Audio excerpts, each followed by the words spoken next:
All right, this is the morning edition of Kivumbi 2017, and being a Thursday, we have the state of the nation. Campaigns have reached crescendo, and the IEBC just tested its result transmission yesterday. The nation is also mourning the death of IEBC ICT manager, a death that left many baffled. In studio, I have lawyer Nelson Havi and Ambassador Jack Tumwa. Gentlemen, welcome to Kivumbi 2017. Thank you. And of course, right now, it is fever pitch high in terms of, campaigns and all and sundry basically going to popularize themselves to the electorate. And it is expected that, of course, there are statements that are going to be made. But I want us to start with that statement by the president yesterday. And, well, it has been termed as a threat to chiefs working with the opposition. But, Ambassador, I'll start with you. After we listen into what the president had to say, you being a diplomat, do you sense that it's a threat, number one, and number two, whether it is out of order for the president to do that? So I want us to listen into that, then we can come back to the comments.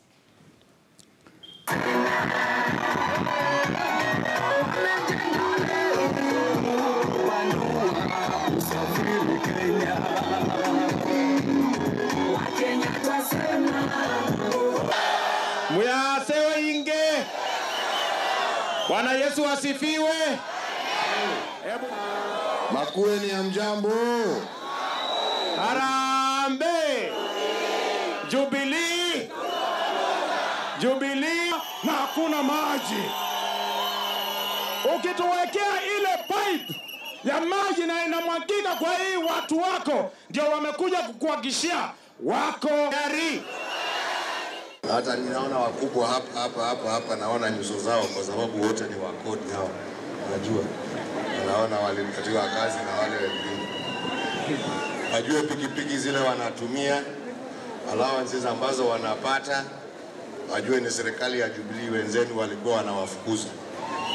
Kwa hivyo nyinyi, kwa sababu labda mnakuwa na fikira tofauti, tutaonana na nyinyi baada ya uchaguzi, nyinyi tutasoma. Tunaelewana wazee? Tutakuwa na nyinyi. Usione sisi hatujui ni nini inaendelea dunia hii. Tunaelewa kabisa. Tunaelewa kabisa. Najua ni vizuri ni mimi sijui kudanganya. Mimi naambia mtu nikimwangalia na macho. So, Ambassador Jack Tumwa, the statement by the president. First of all, is it a threat? And secondly, was he out of order? First, let me thank you for inviting me to the studio this morning.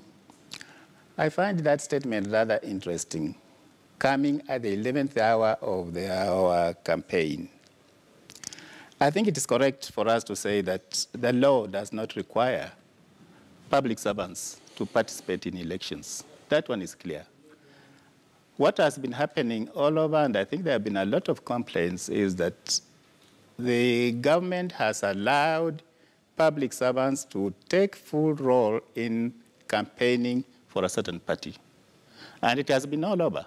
Permanent secretaries who are not supposed to campaign for... Which is against the law. It is against the law. And I think His Excellency the President knows that it is against the law, but he has done nothing to stop it. He has come in very late and chosen a place where I believe he believes is in a position to drop that type of statement. I think this statement should have come in very early in the campaign, and I think it would have been right to stop, to prevail upon all public servants not to take any part in elections. I will not be surprised come after the election voting if someone will go to court and say so and so participated in election, and therefore we have had an election which is not fair. Use of public resources. He has just mentioned the use of pikipikis by the chiefs. You know, that is another thing. The chiefs are employed, they are public servants, and they're supposed to serve all parties, irrespective of which. The president wears the hat, recognized wearing a hat more of a leader of the political party, but more so, he's a president of this country. And I think he should all the time remember and be mindful that he is a head of state for the 40 million plus Kenyans. So when he goes to a place like Ukambani and tells Kenyans, tells a section of his servants not to participate in election when he has not done it before, in my view, and with all the respect I have for His Excellency the President, I think it is not fair. All right. Nelson, your thoughts on the same? Credit President Uhuru Kenyatta with one thing, truth. He speaks very honestly, even when he doesn't have the benefit of full knowledge about what he's speaking about. Now, the instance in Ukambani was quite unfortunate. Reason being, in all honesty, it is not the opposition that had earmarked the removal of the chief's office and, by extension, the provincial administration. The entire provincial administration was scrapped off by the new constitution when it was promulgated in August 2010. Now, in an unfortunate turn of events, it was maintained by during the latter years of Kibaki's administration and this administration. But more importantly, I do not think that the chiefs in Ukambani can discriminate between those in the opposition and those in government, because unless the president demonstrates for a fact that this is what they were doing in an active participation in campaigning for NASA, then there can be no basis upon which this claim can be made. And I think what is of great concern to the public is this. What is this that he indicates to them that he will deal with when he retains power? The Constitution is quite clear. We're no longer living in the era where a president or anybody in the executive could make decisions of this kind. To hire and fire. To hire and fire. In fact, there are many decisions that have been made by the High Court all the way to the Court of Appeal, that those prerogative powers are not there. Right. And I think I can say without any fear of contradiction, those chiefs should not fear anything that was said by the president yesterday. If he fires you, please come.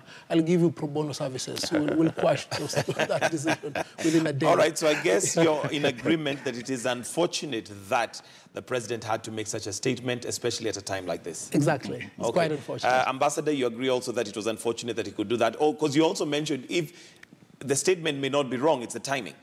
The timing and the statement. He should not have made that statement at that time. Okay. All right, let's move on now. And since we're already done with that, let's look at the IEBC, because the IEBC, of course, has faced a lot of turmoil right from possibly 2013, really. It's not just something that started yesterday. But let's now, moving forward, look at their preparedness. Ambassador, do you feel confident that the IEBC is well and prepared for the 4 days remaining? I wish I had an option. I have no option other than to believe IEBC is prepared. We were given that assurance yesterday by the chairman.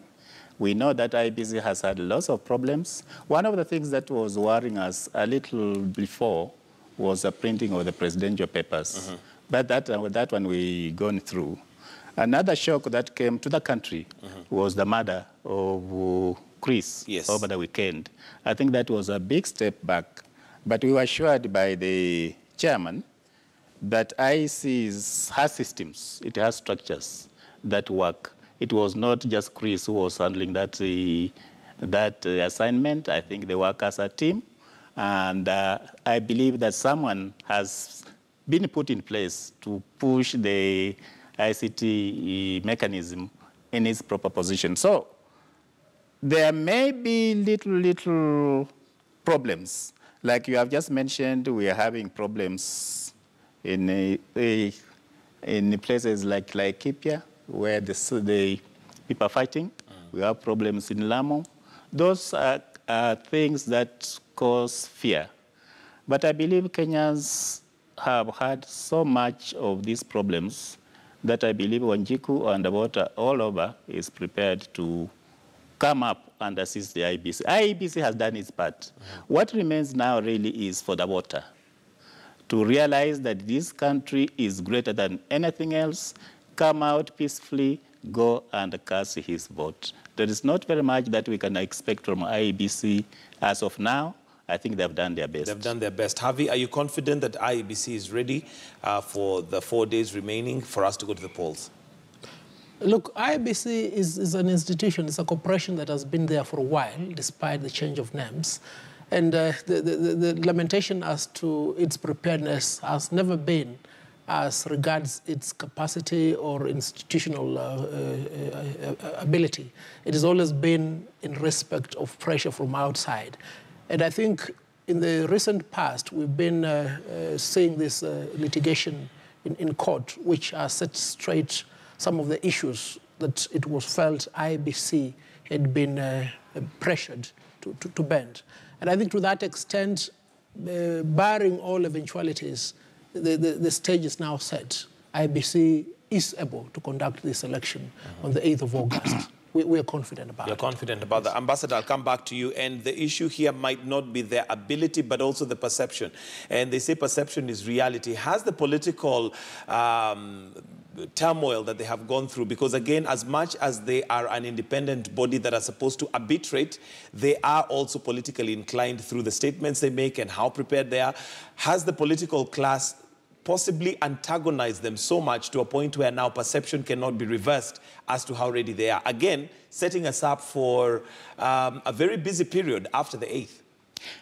With litigation. Yeah, I think IBC has gone through lots of problems. A few of its own making. We know that the commissioners are very new in the office, and they're relying very heavily on the secretariat, which has been there for quite some time. But still, at some stage, one gets a feeling that IBC as an independent institution perhaps tended to lean on one side or the other side at different times. And that created this perception that it was biased to one area or the other. But having come through that, I want to appeal to the political class which has taken the independence, which has interfered with the independence of the IBC, to allow it to do its work. It is so difficult for you to deliver if you realize there's someone always at your back telling you to do this or the other. On the other hand, I would like IBC, and I think I've said this many times, that it becomes transparent. Let whatever it does be shown. In fact, I suggested that to them that perhaps they should have a daily morning briefing. Let them have the media so that they tell them what is happening, so that everybody is kept abreast of what is happening, other than waiting until it comes too late. People realize something is happening and they don't know. Something like this question of having more presidential votes than the 1%. You know, that is something that would have been avoided. I don't know how they went into printing 1.2 million extra ballot papers. You know, that it causes some misunderstanding. And those are some of the small things that could have been avoided. But there we are. We have reached this level, and I believe let's, as a country, allow IBC to function. Let us support it to function. Also, before I finish, the IBC personnel, right from the chairman down to the precise clerk at the polling station, I think it is a high time now they realize they are Kenyans, and they're supposed to serve Kenyans. I know we are seriously polarized on our tribal basis. We are seriously polarized when it comes to political parties. But for a moment, I want to appeal to all the workers in IBC to realize the heavy responsibility that lies upon them, so that they work as a team. They have got one commander, and let them not be looking outside to receive orders from here or there. Let them listen to their commander, and I believe that will help us to have a free and fair election. All right, thank you, Ambassador. We want to take a short break, and this is Kivumbi 2017. We're putting our pulse on the nation and the state of the nation with only 4 days to go to the elections. We're taking a short break, but we'll be right back, where we'll be looking at also the judiciary and the fact that the Chief Justice had to come out and ask both in the political divide to keep off the judiciary. We'll be right back.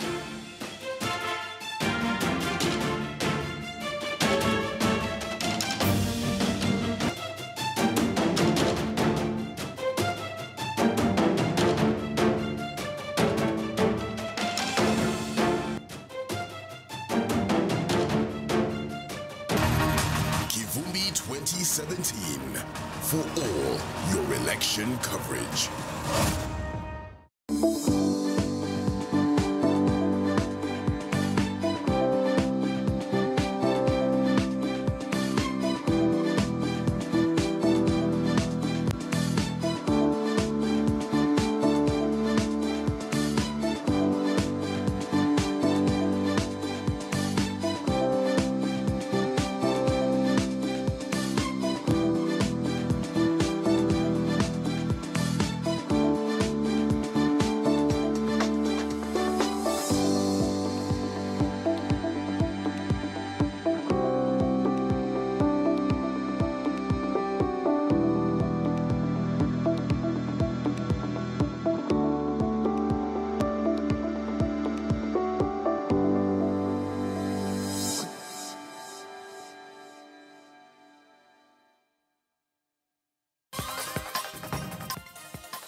Voter turnout has never been 100% in the history of our country.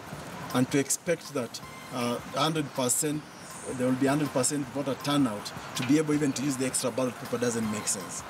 Chris had done solid and robust work at IEBC to ensure the election of technology is tamper-proof. And we intend to honor him by ensuring that his dream of a transparent, free and credible election comes true on the 8th of August 2017.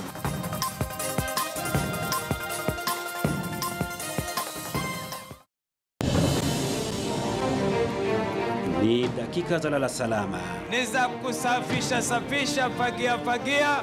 Ukisikia anapiga hapa anasema nasa huyu. Tunasikia wako na nyama. Sisi hata hatuna mboga.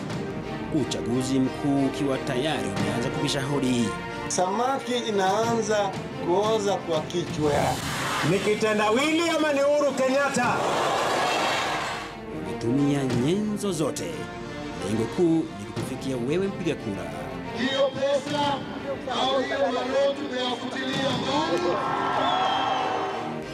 Unaona, umwasikiza na hata kuwahoji. Hajali maslahi ya Wakenya wengine. Lakini je, wanaelewa shida zako? Nikiingia pale, mbuzi yenu mtaipata. Makala maalum ambayo anaangazia siasa inayoendelea hivi sasa. Mtazamaji, tunaanza sasa. Ni kabila, sera, elimu ama tabia. Mtazamaji, tumekuwa na mwanahabari wetu Francis Wantoma kutoka Kilifi. KTN imeingia mashinani kukupa sikio. Kura zinapoendelea kuhesabiwa, nitachukua maoni levies na kuangazia shida zako.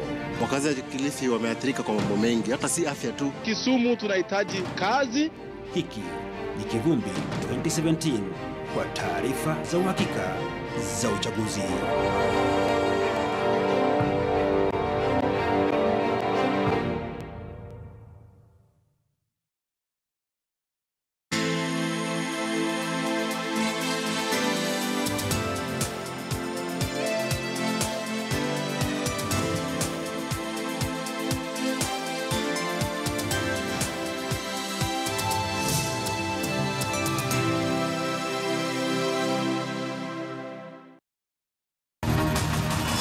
KTN News, your official election station.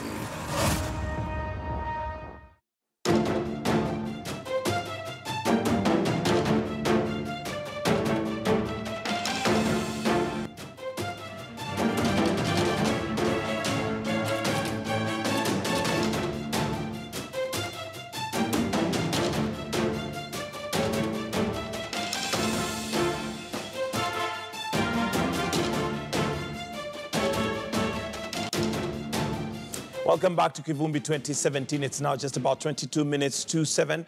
And in studio with me, we have Ambassador Jack Tumwa and Nelson Harvey, basically looking at the state of the nation. So you're welcome to participate in this conversation, and you can do that via social media. The Twitter handle is at KTN News, or you can also tweet me directly, and that's at Michael G. Gitonga. The hashtag is Kivumbi 2017.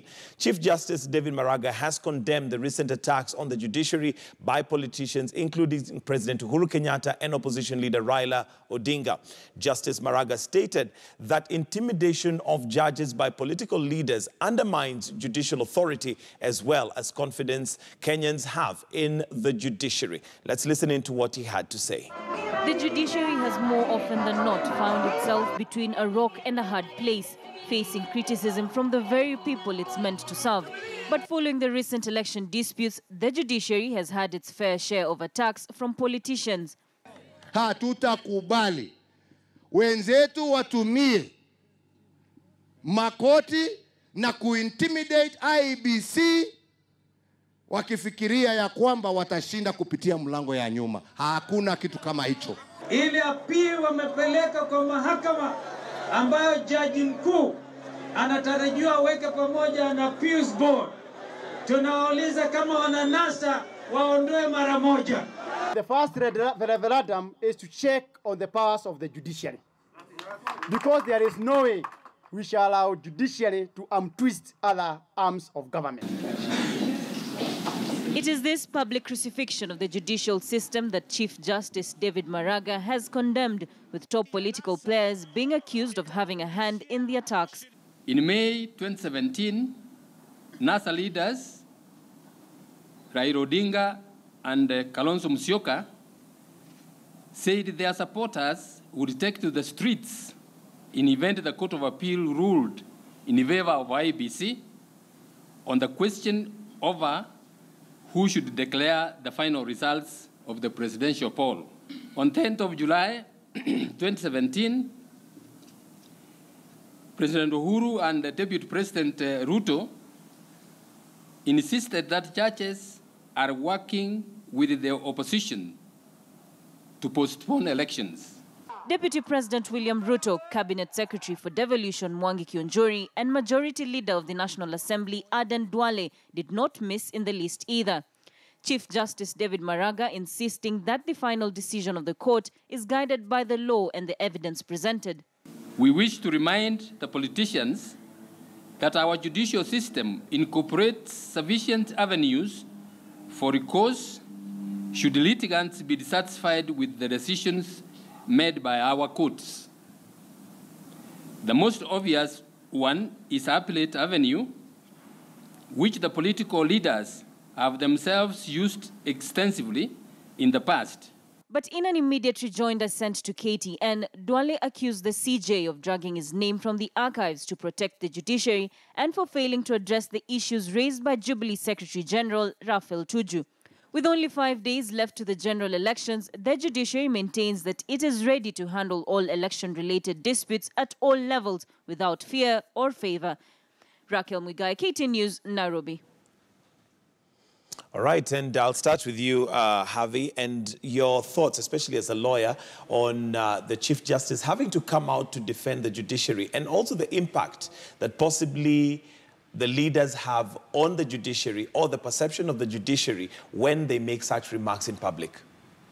I think the Chief Justice must be lauded for taking this bold step, because it is becoming now quite clear that politicians want to drag this country to years back in the 70s and the 80s, where the administration had the power to determine how decisions were made in court. And it must be understood the judiciary is the last bastion of refuge for anybody with a dispute in this country.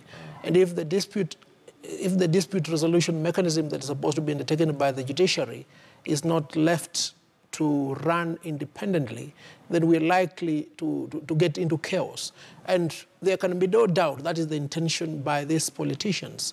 But more importantly, we need to understand why the recent attacks on the judiciary, and in particular on Justice Odunga. It's quite clear that a particular set of litigants has lost considerably in court. Now, if you are to ask them to indicate the manner in which the decisions made by Justice Odunga or the benches where Justice Odunga sat were erroneous, they will not be able to point out. But they are quick to point out a perceived family relationship between Justice Odunga and one of the lawyers who've been appearing on behalf of NASA. Now, the law is quite clear, and Jubilee is always represented by very eminent lawyers who know the law. And it cannot be a coincidence that the letter came from the Jubilee Secretary General Raphael Tuju. I mean, we've looked at that letter. It has the footprints of two prominent Jubilee lawyers. It is them who wrote the letter.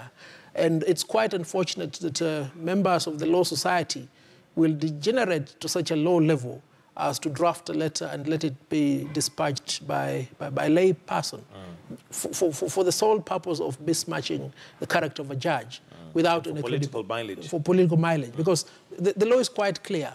If you are dissatisfied in the manner in which a judge is handling a matter, in particular on perception that there is bias, you need to make a formal application.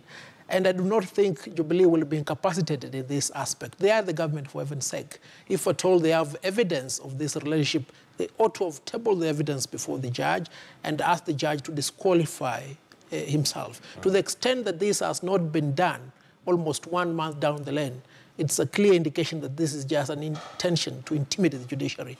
And we have seen a statement coming from somebody who claims to have gone to law school. I think it's C.S. Kionjori. He indicates that their first assignment on re-election will be to put in place constitutional mechanism to reduce the powers of judges. How preposterous can it come? And this coming from a cabinet secretary? I think it's quite unfortunate. Okay. Ambassador, your thoughts on the impact that our leaders have, because the Chief Justice was very clear, and he wasn't just warning one side of the divide, but both sides, basically in terms of making statements that would make the perception of the judiciary tainted in the eyes of the public, the impact that has. I want first to associate myself with what Javier has said. I think it is demeaning. It is something that we should not be thinking about. We are all clear about the requirement of the Constitution, separation of powers. And we saw it coming, because at some time back, you may recall that there was an attempt by Parliament to have the President appoint the judges. If it were not for the court coming out to stop it, perhaps the President will have a lot of influence on who becomes the Chief Justice. The statement that was made by the President sent a chill down the spines of very many Kenyans. As I have said before, that I don't mind these things being said by small politicians here and there. But when it comes from the head of state, like it did, it's very, very unfortunate. Yesterday, I think it was, when I read the letter from Tuju requiring the Judicial Service Commission to sort of summon Odunga, again, it was a very sad state of affairs. I believe that the CJ took a right position. It may have come in a bit late, but they are aware that they take their powers from the people. They don't have to bend to any of these people. Otherwise, the country will go back, as Abia said, to where we were with the single-party system. I think we have moved away from that, and there's nobody willing to move back to those dark hours when decisions were made in State House and the judges were merely there to state what will have been decided. I think we have moved, and we don't need to go back. Okay, Javi, do you think we've made enough progress, especially when it comes to the perception from the leaders of some of these institutions? Because it's not just the judiciary. We have disparaging remarks made about the IEBC, the EACC, all organs that have been put there basically to help govern, seem to have attacks from the leaders. Is it a lack of understanding? Is it because they possibly would like to get mileage out of their statements? What do you think is our problem? The manner in which the Constitution was designed was to percolate and ensure that authority in whatever form is concentrated at the lowest base, and it's within the people. And this was intended to ensure that whoever is in power, despite his tribal, political, or any affiliation whatsoever, should not manipulate these systems. And that is the reason as to why we have these independent commissions. Let me mention some of the commissions. Some of these commissions include the IEBC, the Ethics and Anti-Corruption Commission. You've seen how politicians have struggled to remove the independency and the power and the credibility of these institutions, because these institutions are key in ensuring transparency, accountability. So to that extent, much as the Constitution has entrenched the right of the people to oversight its leaders through these commissions, it's quite clear that those in authority have made it their habit to ensure that these systems do not function. And it's only by beating these systems that they're able to oppress the people. And let's go back a little bit. You remember during the call for the promulgation of the Constitution, there were certain individuals who did not want this Constitution to be in place. And look, about 70% of them are in government. I do not hold forth for either Jubilee or NASA, but if you interrogate the manifestos of these two individuals, you'll be able to see there is clearly one of them that does not have any space provided for in the Constitution as to why they're able to justify some of their projects. What mechanisms have they put in place to entrench the rights and the fundamental freedoms set out in the Constitution. And if you interrogate that further, you're able to discern why these institutions cannot be permitted to do their work. Look at even the government, the non-governmental organization, the one that's led by Fazol. Look, I mean, it doesn't look like an institution. It looks like it was designed to be manipulated. It was designed to be used to intimidate, to influence, to pressure and coerce. And that was not the purpose of the new constitution. So the perception is still there. Whereas the systems were designed to work, they have been interfered with. They are not working. Okay. If I can just add on that, if there's one thing that the outgoing parliament, the disservice it has done to Kenyans, is failing to domesticate the constitution. They came in and instead of building on the constitution, they took a vow to that effect, actually have worked to derail the functioning of the constitution. The disabling of these institutions that were set up to assist run the government, as Javier said, have been disabled.